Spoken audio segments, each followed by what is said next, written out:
Thank you. Ms. Hahn is our next speaker.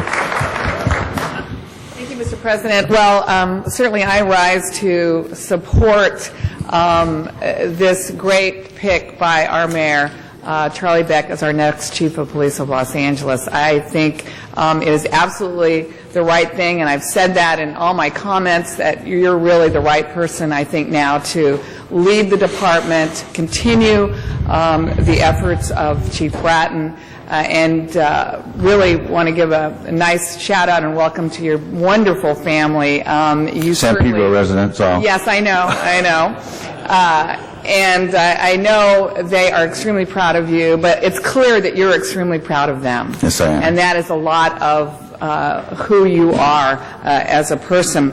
You know, you and I have worked very closely on just so many things, and I think I've seen in you the kind of person that certainly is a cop's cop, but as I've said, you are also a people's cop. I mean, you really have, I've seen firsthand the way you've worked with the community, worked to provide that link between our police department and our community. One of the first interactions that we had was after what I consider to be one of the most horrible times in our history, after the killing of Cheryl Green. Yes. And we had a very contentious community meeting after that, and people were full of fear and anger and did not know what to do. And you were there in that meeting, and you gave your cell phone number out to people to say, if you, during this time, you want to contact me, here's my number. And I thought that said a lot about you. Now, I just want you to maybe touch on a couple things. Certainly, you know me, that I still think gang violence is a terrible problem for Los Angeles, and I don't think we ever become the city we should be until we can get a handle on that. I'd love for you to speak a little bit about how you see prevention and intervention as part of the police work that I know you care about. I'd also would love for you to touch on a little bit about, are you going to continue this idea of CompStat? Are you going to be carrying on that idea of kind of putting the cops where you think the problem is? And I know my Harbor Division folks would say, you know, we lost, 30 officers, and yet is that really reflective of, is there less crime in that area? Do we ever have a chance of getting those back? And then the third thing, you touched on a little bit in terms of mutual aid, but I think we have some very professional, obviously, and good law enforcement agencies working in the city. I would say the LAX police are certainly just a great agency. The Port Police, as you know, down in the harbor area, are on the front lines every day in terms of terrorism. And then, of course, we have the school police. How do you see LAPD working with those agencies as we move forward? So if you could just maybe talk on that, and that probably will be my 5 minutes. But Charlie, I am so proud of you, and I am so proud of the mayor for picking you, and I think you are going to be such a fine leader of this department as we move forward to continue the accomplishments that have been made in the last few years. Thank you, Councilwoman, and you know my answer on the gang piece, and I appreciate you giving me the opportunity to give it. You know, I have to recognize Councilmember Hahn for the Watts Gang Task Force, where I not only got to participate in prevention and intervention, but I got to learn about it. And a lot of,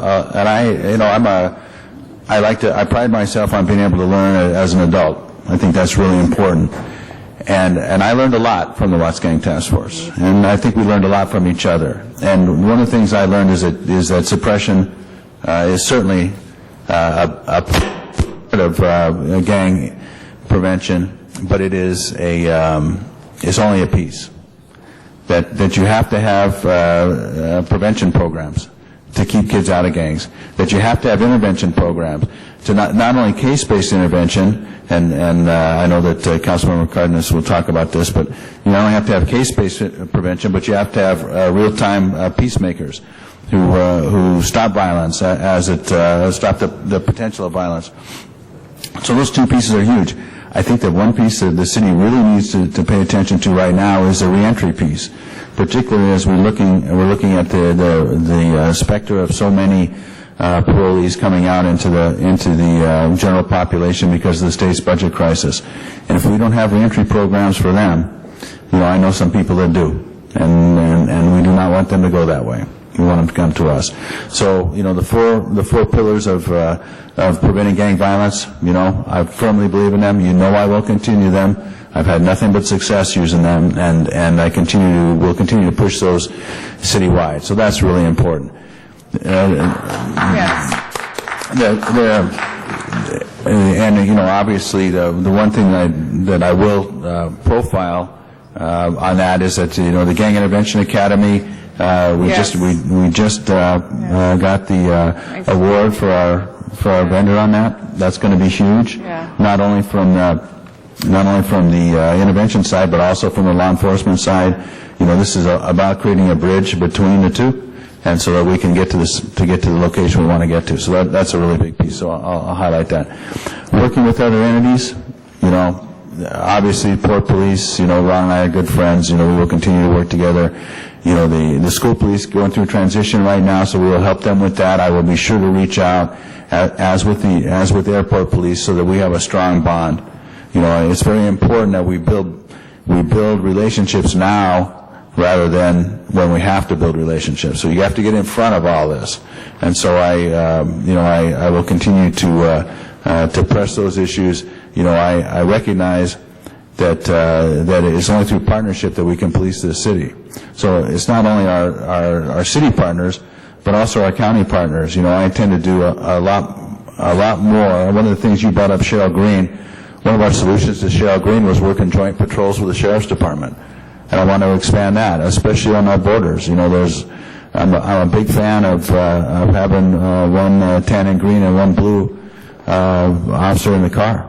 I think that builds relationships. I think it sends a strong message to the community about the commitment of both organizations. So I'm gonna look to Sheriff Baca to talk about doing that on a wider basis. So those are some of the pieces. And I lost your middle question while I was talking about those other ones. CompStat. CompStat's I've run CompStat for the last 2 years. I believe in CompStat, and I believe in CompStat for a couple of reasons, and I think it's going to be more important than ever, because one of the things you worry about is how many officers are in your divisions. And I'm going to put more officers in every one of your divisions. Well, I'm going to decentralize the Los Angeles Police Department to the degree that I can. And then I'm going to hold your captains accountable. Billy Hayes is going to get held accountable for using those officers and solving your problems. Good. And the only way I can do that is through CompStat, or the best way I can do that is through CompStat. Now, there will be a little different shift. I'm going to staff the divisions or the areas more completely, and I'm going to give them more autonomy to develop their own solutions to the problems that this council identifies for them, that the neighborhoods identify for them, and that I identify for them through crime trends. But the very important piece of that is I have to hold them accountable, because that is the only sure way that I can determine that the city's money is being spent appropriately and that we're doing the right thing by the community. So I'm going to do that through CompStat. But you'll see, I don't know if I'll get you all those officers back, but you will see an increase in all the divisions, because that's my philosophy. I come from that. That's the place I come from in the organization. Senior lead, area captain, bureau chief. I believe in strength at the bottom. Thank you, and congratulations, Chief Beck. Thank you. You have said everything today that has really, again, confirmed my support of you and my encouragement of you, and anything we can do to help you in your endeavor, we're here for you. Thank you. Thank you. Our next speaker is Mr. Alaka. Good job.